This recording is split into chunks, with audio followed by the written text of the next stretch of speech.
Hello, listeners. Welcome back to Diamond Digest's Top 10 Right Now series.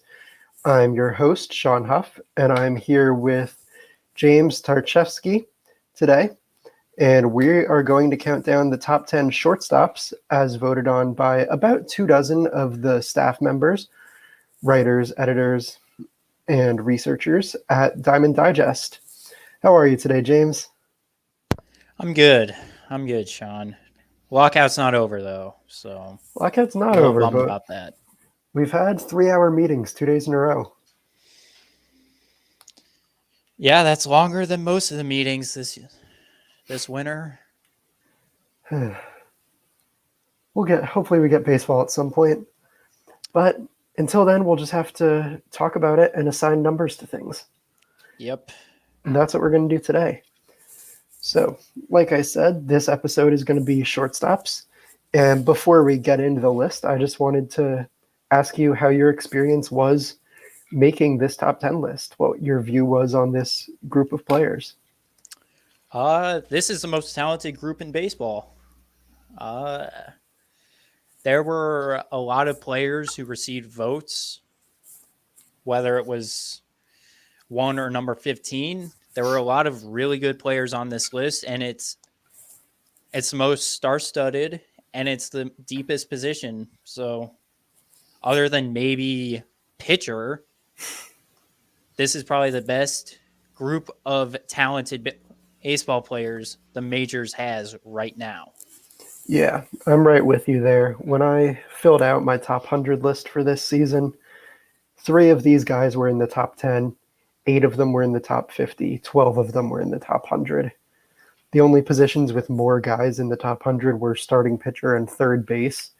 And third base didn't have anywhere near the height of rankings that shortstops did. A lot of guys towards the bottom of the list there. And I will say a lot of guys got votes here. It was really hard to rank this list. There's a pretty clear top 11, 12, 13. But after that, there's 7 or 8 guys who are good and you want to give one of your spots to, but you just run out of room. Yeah, it's a very crowded ballot.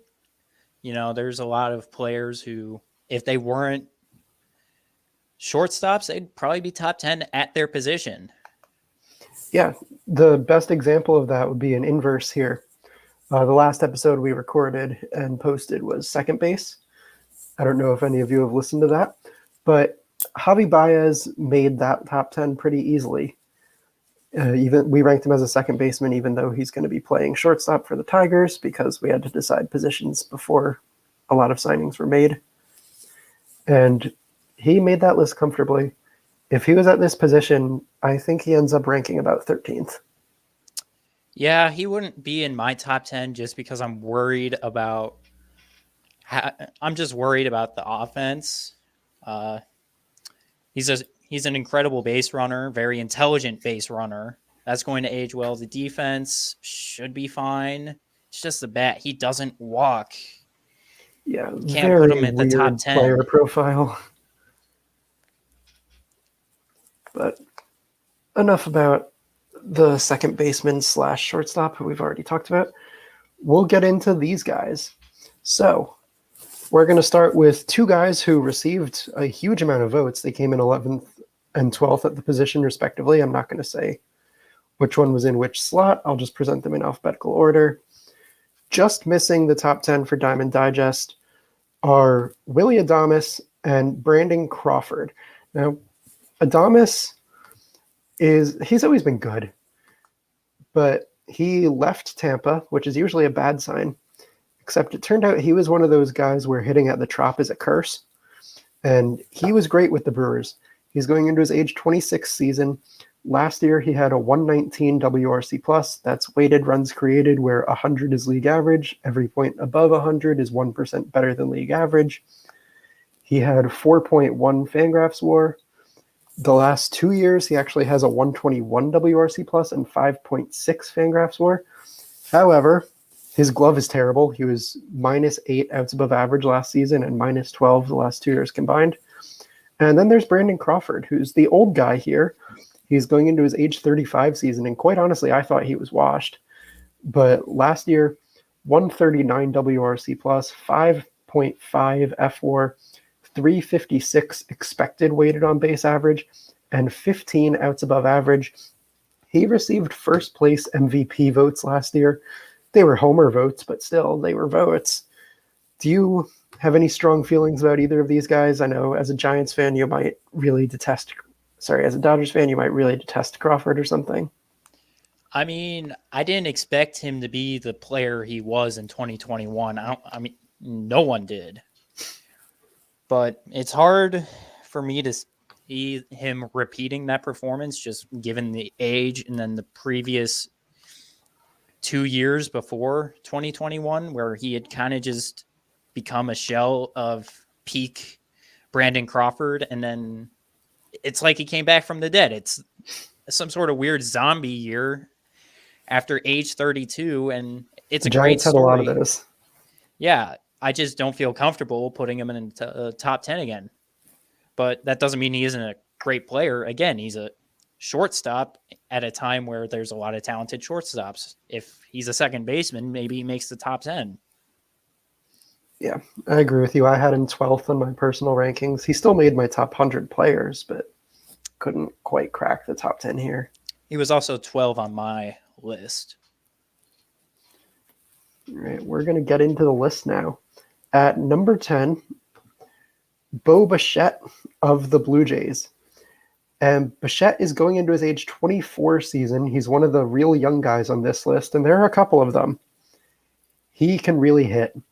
122 WRC plus last season, 126 for his career. Last year, 4.9 FWAR. Add in the fact that he had 6.9 base running runs, and that's a really good offensive profile. The only downside with Bichette is that he was -6 outs above average last season at shortstop. It's not a good glove at all, but he really hits. He's really young. What are your thoughts on Bichette? You covered a lot of the bases there with Bichette. He's really a fun player to watch for the Blue Jays.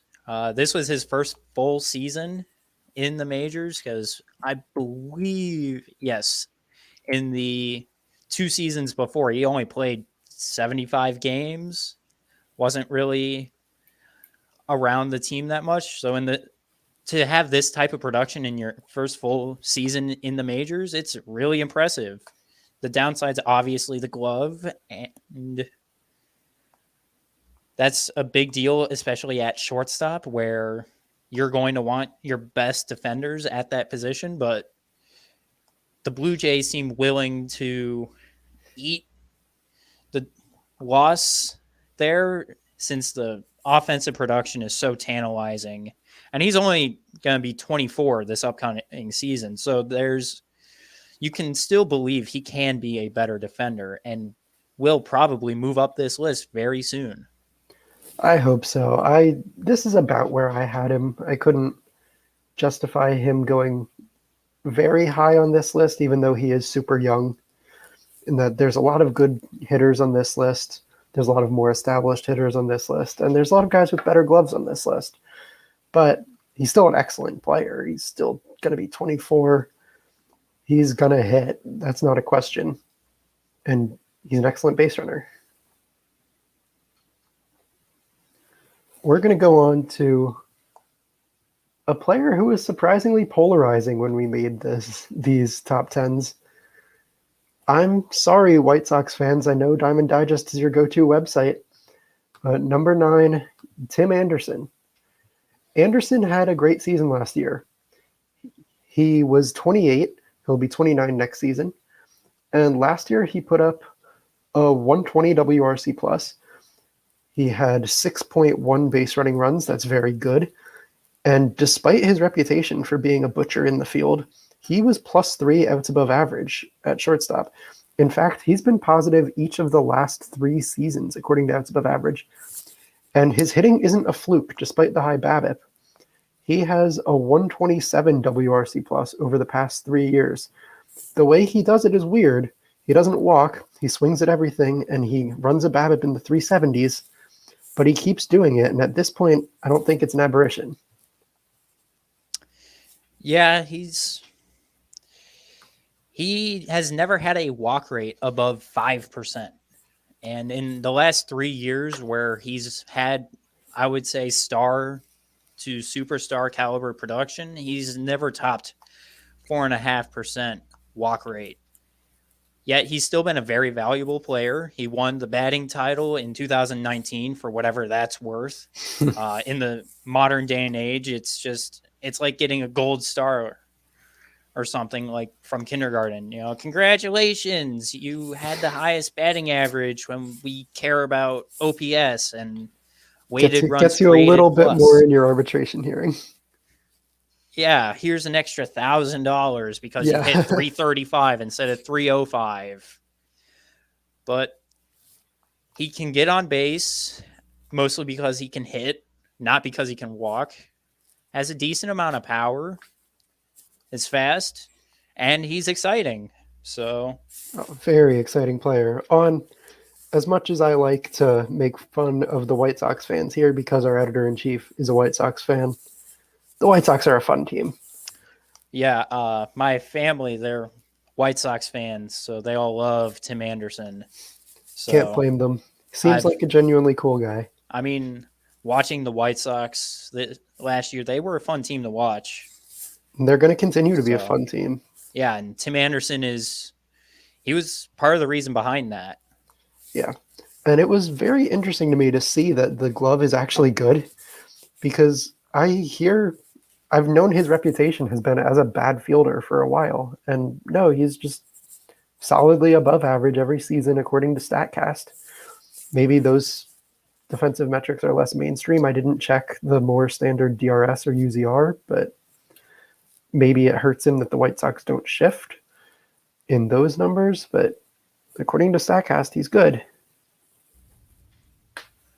Well, he's been about average over the last 3 seasons. He has -1 defensive run saved overall.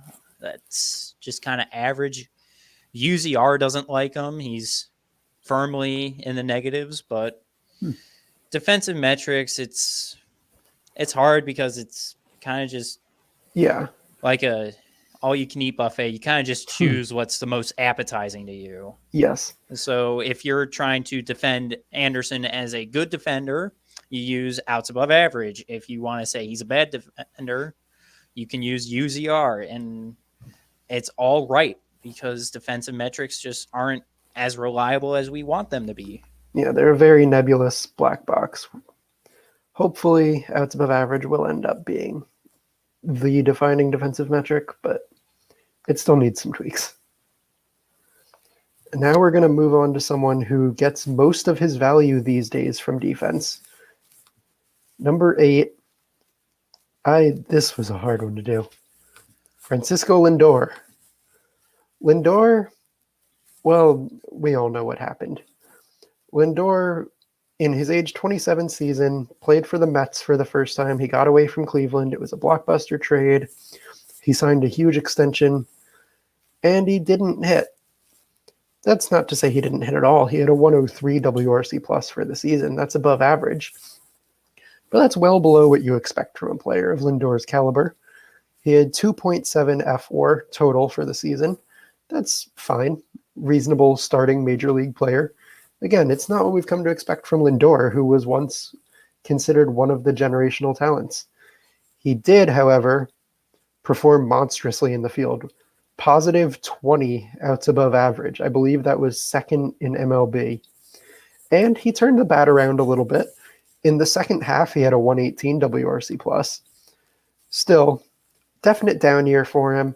He hadn't hit like an elite player the past few seasons, but he had still been good. How'd you deal with Lindor when you were ranking these guys?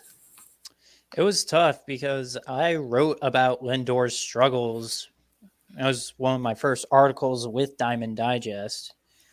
And a lot of it was just, I think it had a lot to do with the pressure of signing the deal he signed, 10 years, 341 million, just to top Fernando Tatis. Just to beat Tatis. And New York is a ruthless media market. And going from small town Cleveland, where you're the guy and everyone loves you, to New York, that's a tough transition. And I think it weighed on him a bit.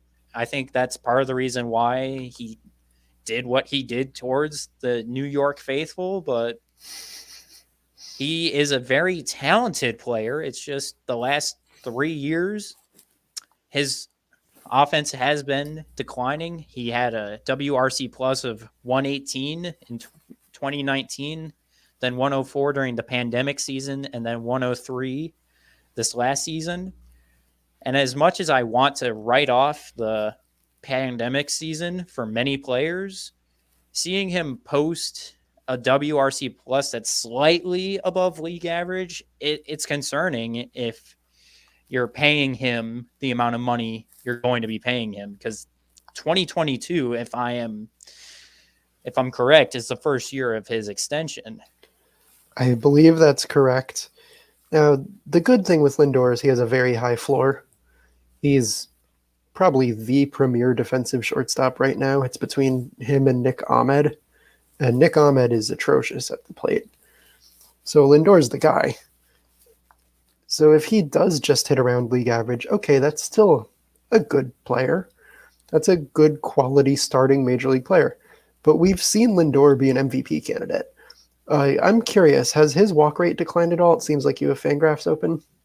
I do. Over the last 3 seasons, it has gone from 7% to 9% to 11.1%. That's interesting. But his strikeout rate has also gone up from 15 to 15.4 to 18.3%. Lindor just has all the talent. I think he is due to have a very good season. He's entering his age 28 season, and historically, that is a very good season.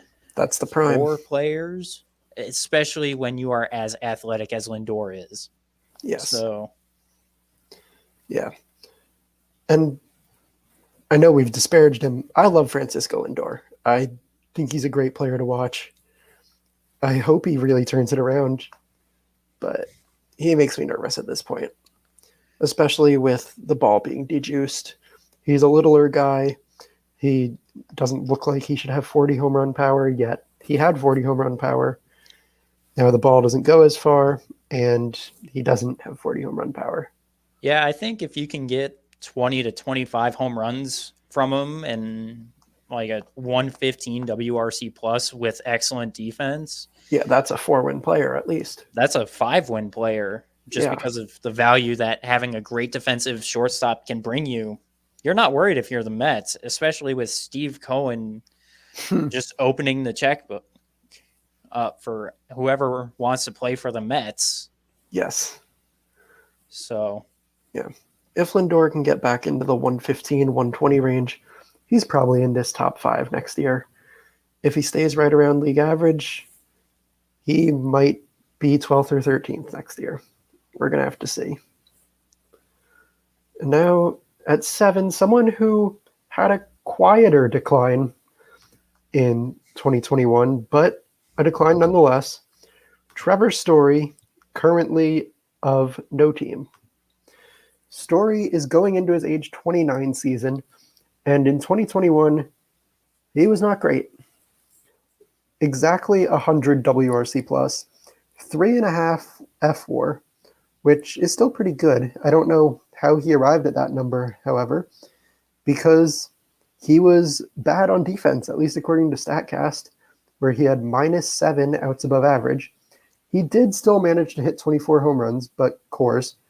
And it's worth noting that he had a 293 BABIP. This was all over 595 plate appearances. If you take his previous 3 seasons, 2018 to 2020, and you take his averages for 595 plate appearances, you would get a 124 WRC plus, 5.2 F4, plus 5 outs above average, 31 home runs, and a 353 BABIP.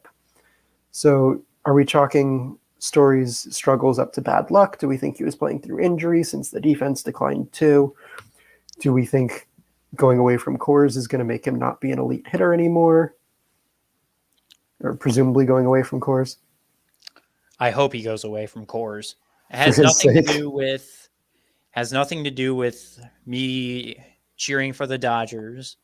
It's just the Rockies are a mess. Yeah, he doesn't want to And be there. after the trade deadline, he pulled himself out of the lineup in San Diego because he thought he was going to get traded and then didn't, and then just didn't play that night. Like, that's not a person you want around your clubhouse, whether you're rebuilding or whatever the heck the Rockies are doing. Pardon my language. I'm trying to keep this as clean as possible, but when talking about the confounding existence that is Colorado Rockies, it's something else. But I think the the throwing issues are real with Story, or at least they were last year. Fangraphs rated him highly, which is another, By UZR? and DRS. Both were above 0, which again, I think is just defensive metrics are weird and you shouldn't just take them at face value. Yeah. Because a lot of scouts were saying Story's arm got a lot worse and he made a lot of errors, which is how they measured defense in the dark ages, but it still can be a helpful tool for evaluating defensive prowess. Now, I think he'll hit again. I think it's just the Rockies are so bad that they made him worse. That's my only theory. I I don't disagree with you. The Rockies have an area of effect, and I think that area of effect includes every player to put on a Rockies jersey. They I'm glad the Rockies exist. I'm glad there's this joke franchise that we can all make fun of and marvel at their incompetence. I feel really bad for the players who aren't Herman Marquez. I feel Some bad for the fans because there's Yeah, a lot. great I fan mean, base. Coors Field can sell out if it's a good Rockies team. I've seen it live, but they they're the Jacksonville Jaguars of baseball. They're the New York Knicks of baseball. I don't understand how they remember to hit a baseball. And somehow that sickness spread to Trevor Story. I think when that's my bold prediction, he leaves the Rockies and free agency when the lockout's over. I think when he leaves, he's going to get a nice bump in his numbers just because it is very taxing traveling to and from Colorado. Have you ever been to Colorado, Sean? I have not. All right. Well, I don't know if our listeners know this, but I am from the Centennial State of Colorado. And traveling for a weekend and back there, it is very taxing on the body just because of the change in altitude. Many people probably just didn't know this, but it is hard on the body. And, when you look at the home and away splits for players on the Rockies, everyone just chalks it up to Coors because it's high altitude, but traveling to and from Colorado, it's just very taxing because of the drastic altitude change.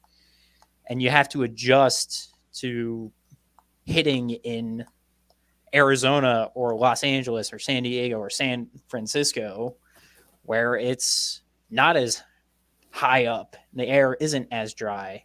And that's going to weigh down their road numbers. So I think Story will see a boost because he doesn't have to worry about that. Yeah. There definitely is a hangover effect there with Coors. I I really hope we get good story in 2022. I hope we get any version of any player in 2022. But Yeah, no kidding. but I hope we get good story. He's a lot of fun. He's been fun ever since he came up and hit 2 home runs against Greinke in his first game. And Hasn't he really will stopped continue hitting to be home fun. runs. Yeah. I mean, how many does he have for his career? 158. Also, good base stealer. Good base runner. Quietly had a 2020 season, and it was his third season of having at least 20 home runs and 20 stolen bases. Not many of those guys left. Yeah, no kidding. And now I'm so excited to say it. I'm so excited to talk about this guy. I am too. Number 6, we clearly have faith. Debuting on the top 10, Wander Franco. Wander Franco is the youngest player on this list. He's the youngest player on any list we will make this offseason. He was 20 in 2021 as a rookie. He is younger than I am. James, I think he's younger than you are too. He's going into his age 21 season. In 308 plate appearances last season, he put up a 127 WRC plus, 2.5 Fangraphs WAR. He was -1 out above average at shortstop. Who cares? In 948 career minor league plate appearances, mostly as a teenager, he put up a 156 WRC plus. And just a little story here. I got to see Wander play in person in the final series of the year when the Rays played at Yankee Stadium. As some of you know, I'm currently living in the Bronx. That's where I go to college. So I went to that series. I saw Wander have, I believe, a 13 pitch at bat against Jonathan Loaizaga. It was one of the most impressive at bats I've ever seen. Wander's hit tool is unreal.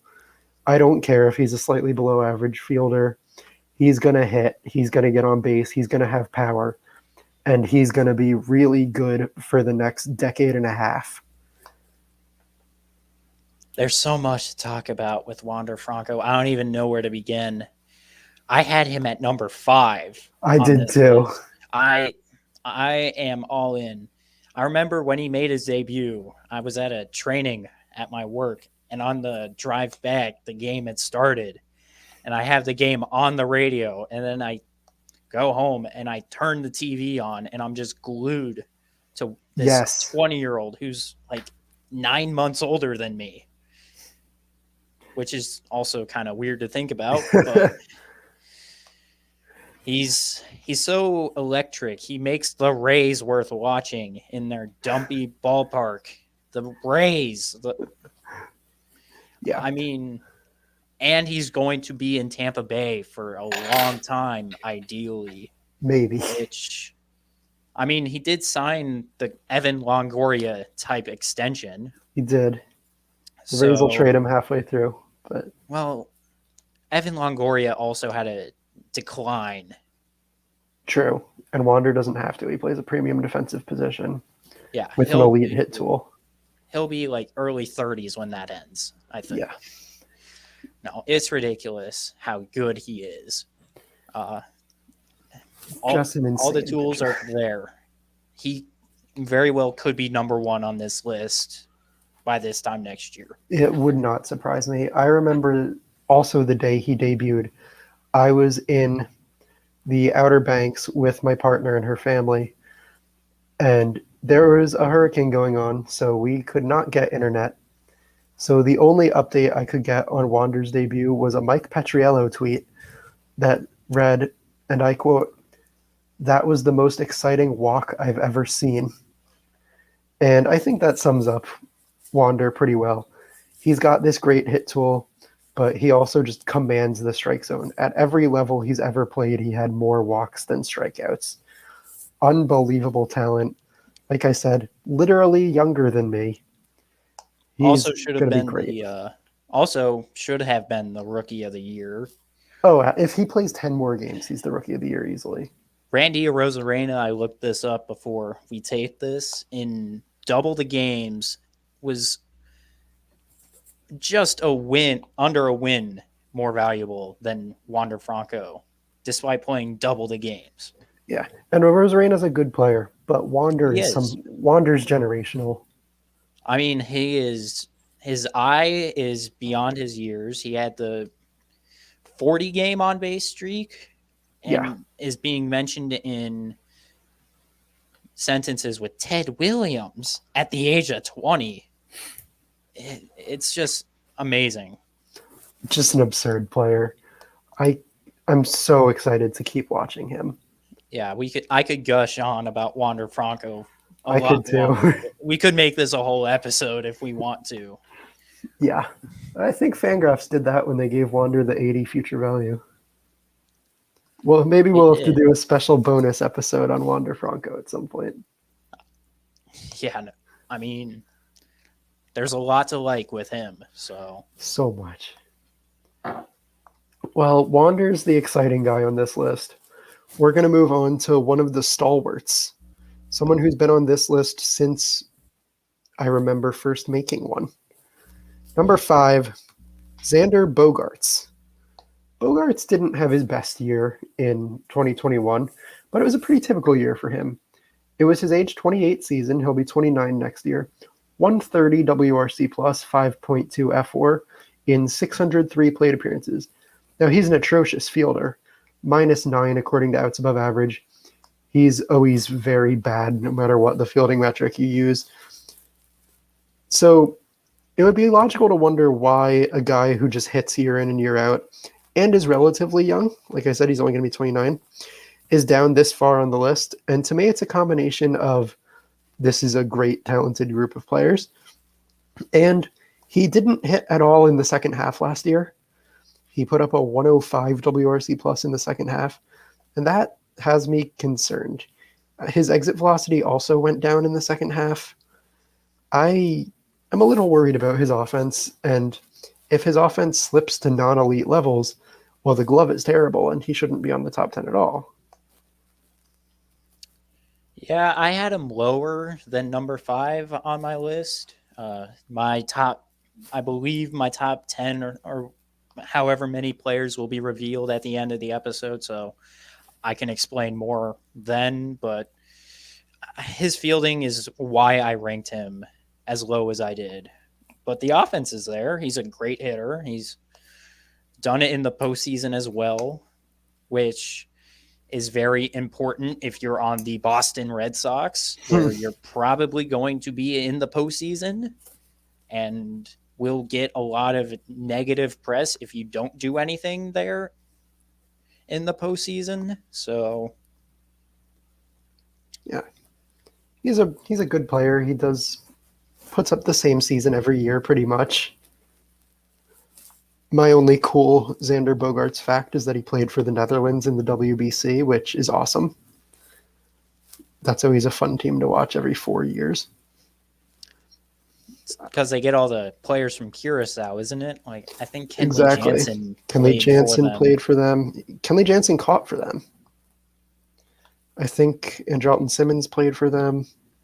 Jurickson Profar, Andrew Jones. Yeah, there's a lot of very talented Netherlands players.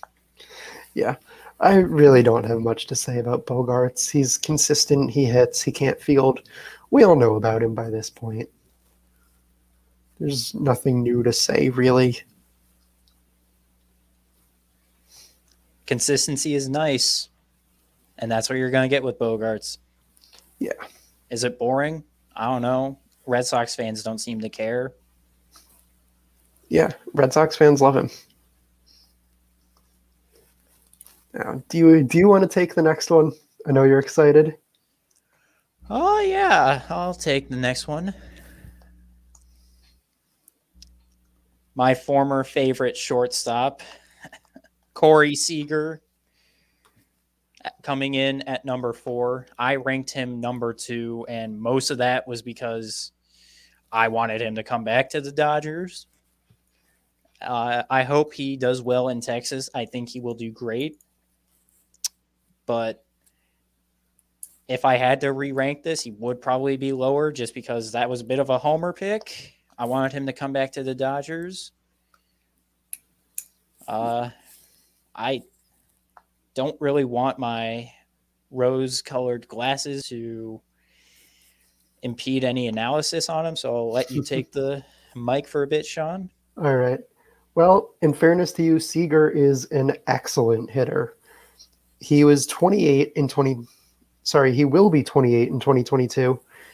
And the past 2 seasons, 2020 and 2021, He combined for 641 plate appearances of a 148 WRC plus, 5.5 Fangraphs WAR, a slash line of 306, 381, 545. He's another guy like Bogarts. He doesn't field at all. He was above average as a fielder in 2020, but it was 2020. Take those Pandemic numbers with a season. huge grain of salt. Yeah. But he really hits. He crushes the ball.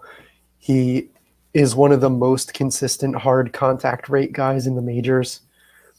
His xWOBA is always elite. His x batting average is always elite. He walks. He doesn't field, but who cares when he hits that well and he's at least competent at short. He's a great hitter. He's already used to the ballpark in Texas, the Home Depot. Yeah, I would argue the highlight of his career was at that ballpark where he hit 7 home runs. Isn't he in like that second all postseason. time in home runs at that park? I couldn't tell you, but that sounds right. And he recently got a lot more money to play at that ballpark. $325 million over 10 years. I was a little shocked at the value. I'm not going to lie. I would not have liked if the Dodgers had paid him that much. Well, But I'm especially with happy. another shortstop sitting right there for the Dodgers. I am happy for him. I will continue to root for him in Texas because he helped the Dodgers win in 2020. Obviously, there have been injuries, but they're very fluky. In 2018, he had to get hip replacement surgery and Tommy John surgery. How often do you see that? I don't think that's going to come up again. The only thing that his hip surgery affected was his defense. And many scouts were saying at the time he was drafted, he would eventually have to move to third base because of his size. Yeah, he So might be a third baseman soon. it's a very predictable outcome. And then in 2021, he missed time because he fractured his wrist getting hit by pitch. Yeah. He does have an injury history, but it's not a concerning injury history. Yeah, he's not injury prone. These aren't soft tissue injuries. These are fluke occurrences. Yeah. So He's not Byron Buxton. He's not Troy Tulowitzki. Yeah, he is a very talented player. I still love him, but he can't be my favorite shortstop if he's not repping Dodger Blue. I'm sorry, Corey, if you're listening to this. Yeah. Corey, if you are listening to this, or if any MLB player is listening to this, let us know. And we'll rank you 5 spots higher. Now let's move on to presumably your new favorite shortstop. Yeah. Legitimate NL MVP candidate in 2021. And by my money, one of baseball's 10 best players, Trey Turner, now of the Dodgers. Turner was excellent in 2021. He will be 29 next year. Last season, in 646 plate appearances, he put up a 142 WRC plus. He was a 7-win player, 6.9 F4. He was +0, outs above average at shortstop. That's fine. And in his last 905 plate appearances, he has a 147 WRC plus. 2021 was not a fluke offensive year for him. He might be the best base runner in baseball. He hits at an elite level. He's a fine enough fielder. The only question with him is, are you going to get 480 plate appearances or are you going to get 700 plate appearances, really? Yeah, I mean, I also wrote about Trey Turner when the Dodgers acquired him back at the trade deadline last year. He really filled a need for that team. They needed speed on the base pass, and that's arguably his best skill. Ever since the StatCast era commenced in 2015, he has been the top rated player in terms of sprint speed. Only Tim LoCastro has even matched him. And Tim LoCastro, as fast as he is, does not have the offensive profile that Trey Turner does. And last year, there was quite a power surge, hitting for a career high 28 home runs, along with 32 stolen bases. Yes, and I believe he led NL position players in Fangraphs WAR, but I will check that for us. I think it is. And if you look over the last 2 seasons, he is the leader in Fangraphs WAR among position players. He's Among all position players. I believe so. Wow. And then the defensive metrics, I don't really knock him because he was playing a position that isn't hit. Like, he was playing second base for the Yeah, he's not latter used to part of second last base. year. So I think he was a better defensive shortstop than Seager, but it it was kind of a weird fit with the Dodgers. It was just, Yes. we're getting Turner so we don't have to pay Seager, and then we'll give him like 6 years, 180 million Yeah. this spring. And But here it is. Turner last year was the position player WAR leader by Fangraphs.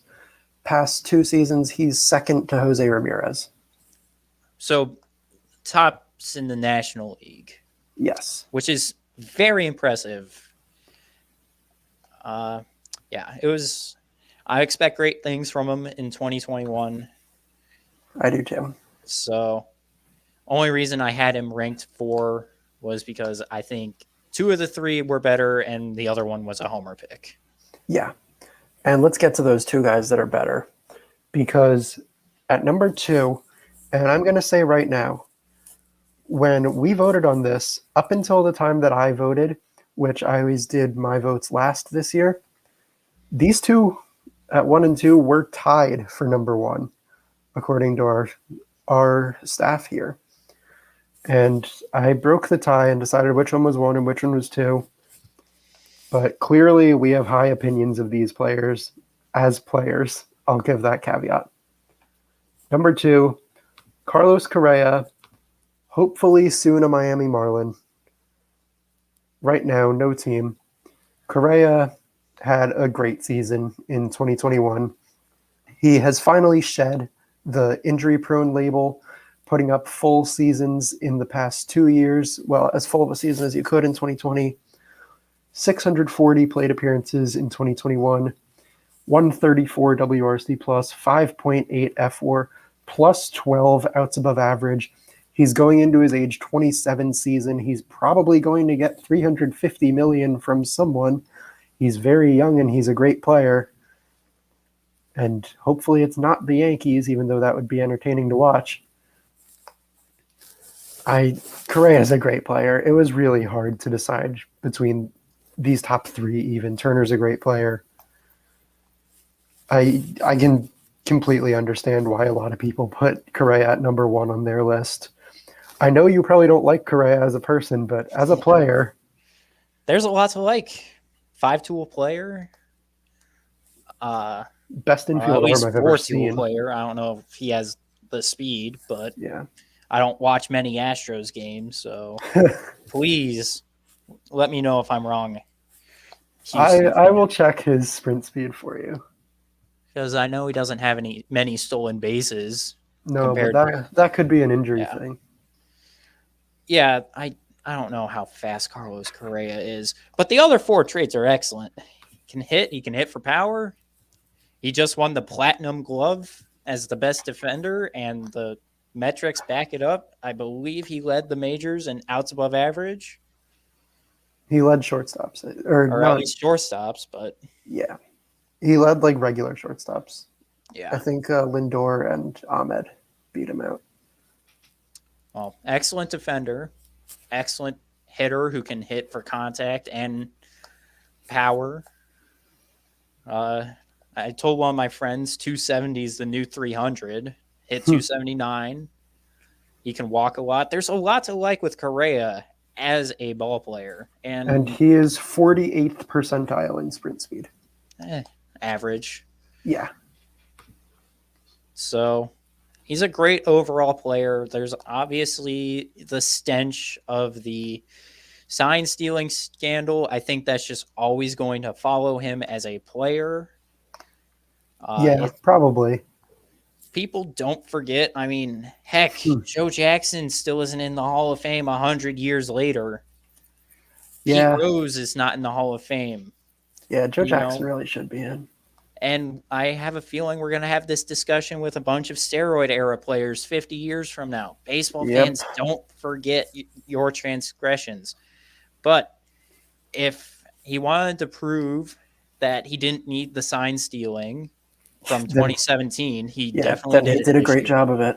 And even in 2019, in a partial season, he still had a 142 WRC plus with 21 home runs in just 75 games.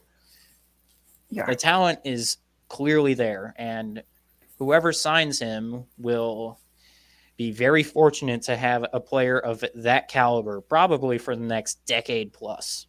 Yes. Whether that's the Yankees or back to the Astros or Or the the Cubs, or the Cubs. Marlins, or I don't know. Yeah. We could spend a good 10 minutes just speculating where he would go. Yeah. There are 20 teams that should be in on Correa. He's just that good of a player, and he will be for a while. Yes. But he's not number one. And number one, like I said, it was by one vote. Fernando Tatis Jr. Tatis is controversial. A lot of people have been quick to slap him with the overrated label. However, the numbers don't say so. Tatis is going into his age 23 season, and in 546 plate appearances in 2021, he put up a 156 WRC plus, 6.1 Fangraphs WAR, 42 home runs, and 9.3 base running runs above average. That was in the top 5 in the majors. He also, by the way, people talk about his glove. Last year, he was +2 outs above average as a shortstop. Since the time that Tatis debuted, he has a 153 WRC plus. That is second in that span among all players with at least 1,000 plate appearances, behind only Juan Soto, who's the second coming of Ted Williams. He also in that span has 12.8 FWAR. That's ninth among all position players. Tatis is otherworldly talented. He hits for so much power. He's the king of hard hit rate. He's electric. He's so fast. He has incredible range in the field. He just sometimes throws the ball to the next state.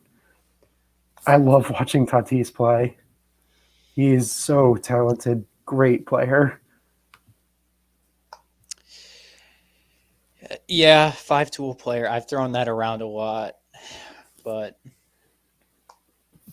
I mean, I think the glove can get there. I do too. He's going to be 23 years old. You're going to tell me that he's going to remain meh defensively? He's got the work ethic. He's got the speed. ability. He's got the baseball IQ. What?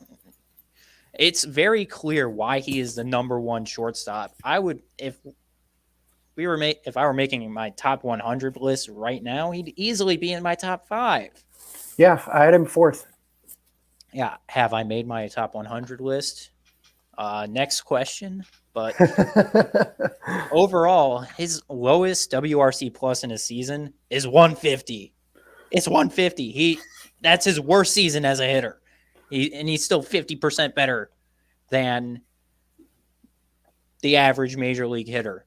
And he finished 4th in MVP voting that year because, of course, he did. He's because incredible. He's just elite.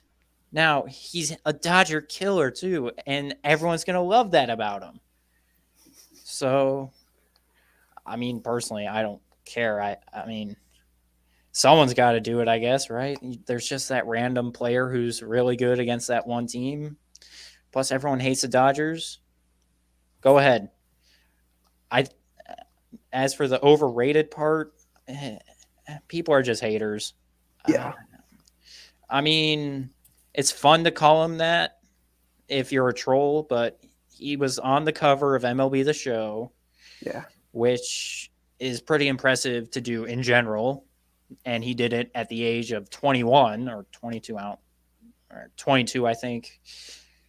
he did it at a very young age, and he's easily going to be the face of baseball for the next decade. He's going to be the face of the Padres for the next decade, which is a major win for them. He will be a major thorn in the sides of the Dodgers, and I mean, as much as I hate facing him, I do look forward to that because those Padres Dodgers games were really fun to They watch were last year. electric. You know, it's I did that live up to the second coming of the mid 2000s Yankees Red Sox? I don't think so, but No.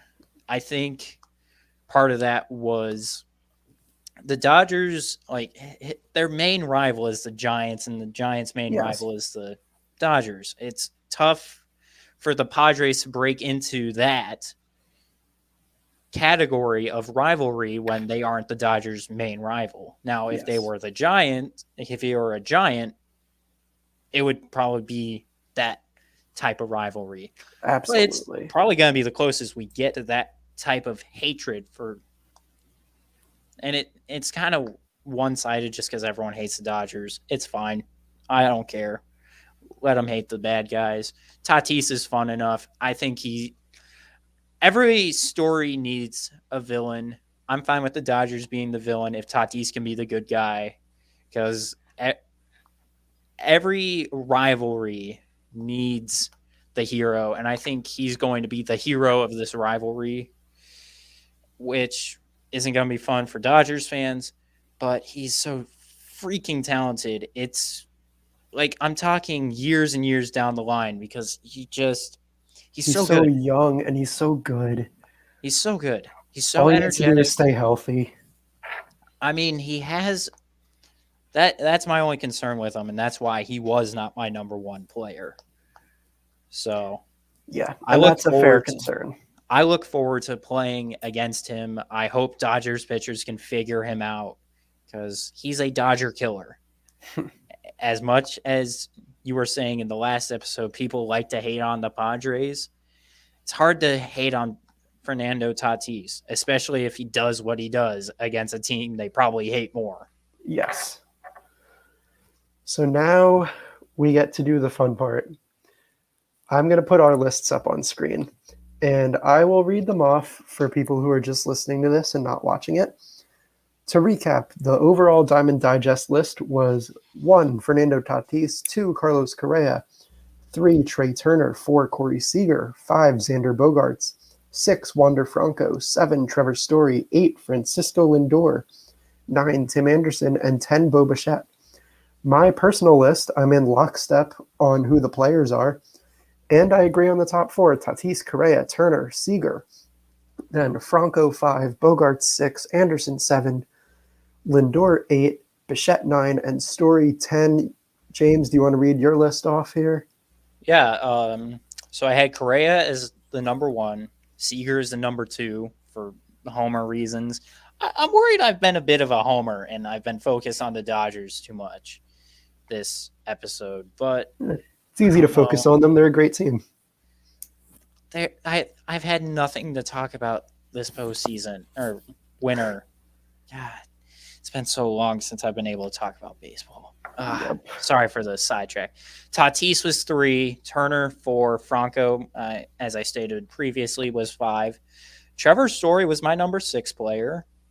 Willie Adames was my number 7, and that's the major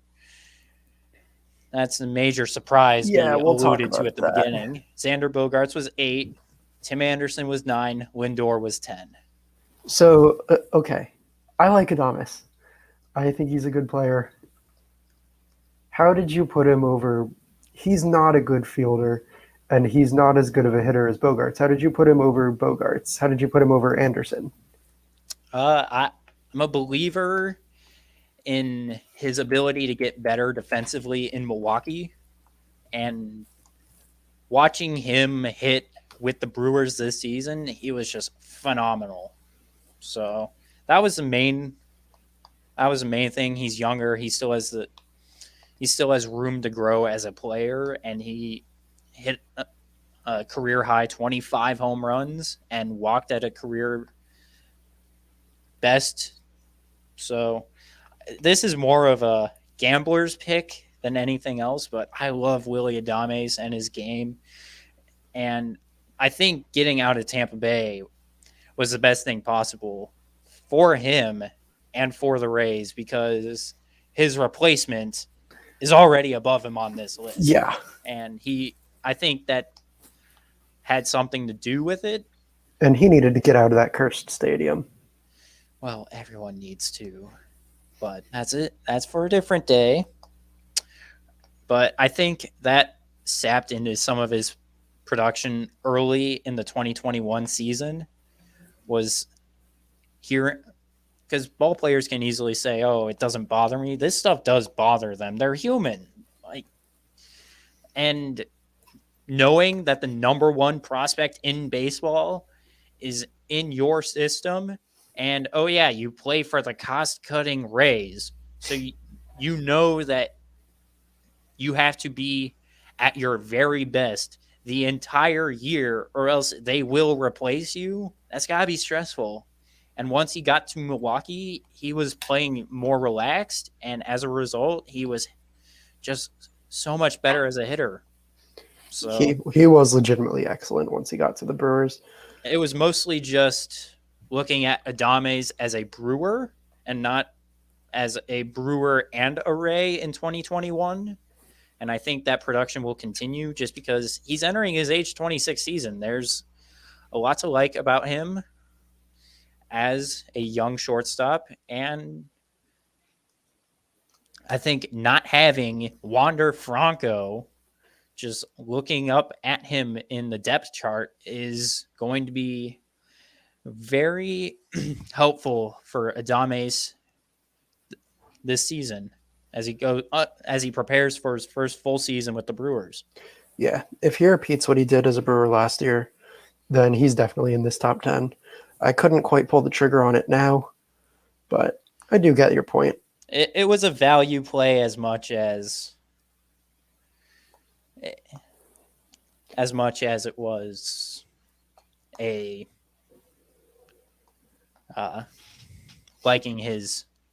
liking what he does, because he was number 11.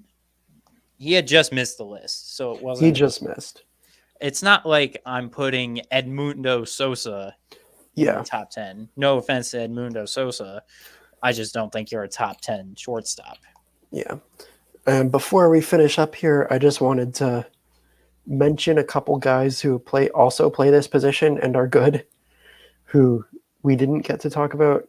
Not that I really want to talk about any of them at length. I just, as a reminder of how good the shortstop position is, some guys we haven't mentioned: J.P. Crawford, Dansby Swanson, Oniel Cruz.